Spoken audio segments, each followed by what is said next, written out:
hard to, somebody once said a long time ago, it's hard to talk about yourself. It is.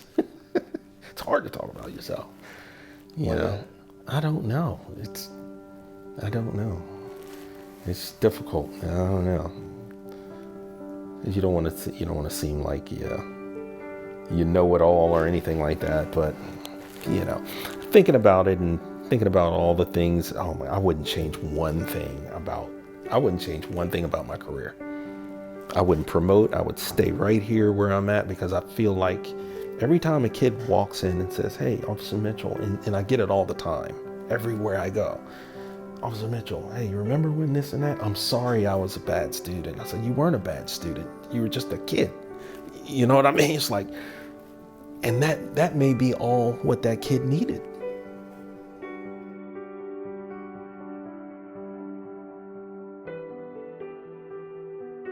So kids are my passion. I always knew that because I wanted to be a teacher when I was at Aberdeen High School. So it was no surprise that I ended up as a school resource officer for 20 years. So outside of that, we have the Youth Academy. We always invite kids to the Youth Academy with the Sheriff's Office. We've had kids from that program actually become law enforcement officers. We've had kids from the program become dispatchers. It's neat to see them. I just ran into a kid the other day that was 30 years old, and another kid in our dispatch center that was 37 years old. You know, one of those kids went to the Youth Academy. So it's a great program in the summertime. It's a free program. I welcome all kids that have a general interest in law enforcement to attend. One of the neatest parts of my job as an SRO and a person is, and I didn't learn this until about 10 or 15 years in, when you start seeing the kids that have graduated that you've helped nurtured along with these teachers, and they're now 30 talking to you as an adult. It was a weird feeling, but it was a great feeling, and that's the feeling you don't know until it happens. If you think about it, it was when I started C. Milton Wright, there were 2,000 kids at the school, probably 2,100. It's probably 2,150 at Southampton. So I actually got to meet thousands and thousands of kids over the years. Seeing these kids after all these years and seeing the impact you have had on them that you might have not known you had on them is the greatest feeling in the world. That's why I stayed in SRO my entire career, and that's why I'll retire in SRO, because it's always been about, you can change a kid's life. It's tough changing an adult, but a child you can influence in a positive way, and that's why I stayed. And to relate that to your question, when you see hundreds and hundreds of kids in the mall, hundreds and hundreds of kids on the street, hundreds and hundreds of kids back in schools working, back in the workplace working, saying, "Thank you, Officer Mitchell," that makes it all well worth it.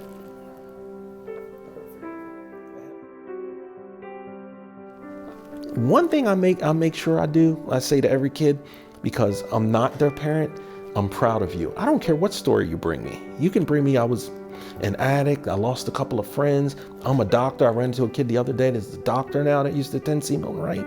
I say the same thing to every kid. I'm proud of you. Know why? Because who says that?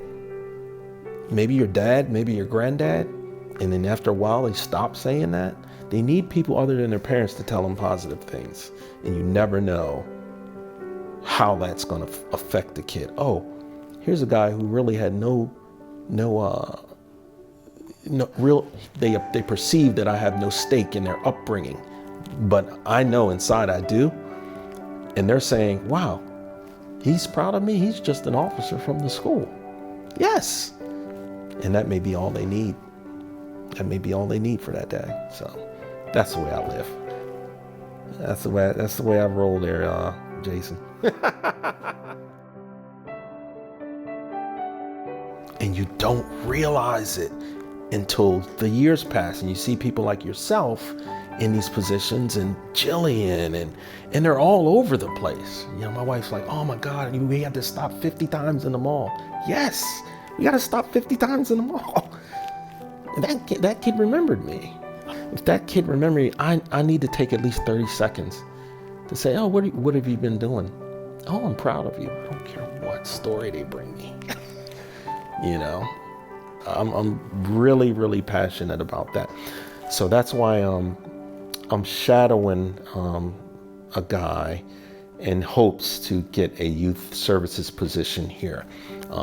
Moving forward, after I retire in 2 years, I'm looking to continue my journey in helping the youth along. It just will be without the vest and the gun and the badge. I can't wait. It'll be somewhere in that field. Yeah, man. Yeah, so that's where we're at. I won't change a thing. I wouldn't change a thing. Watching these kids play sports, watching some of them go D1, D2, D3, watching some of them go pro. It's a neat ride. I didn't work a day in my life. It's a neat ride.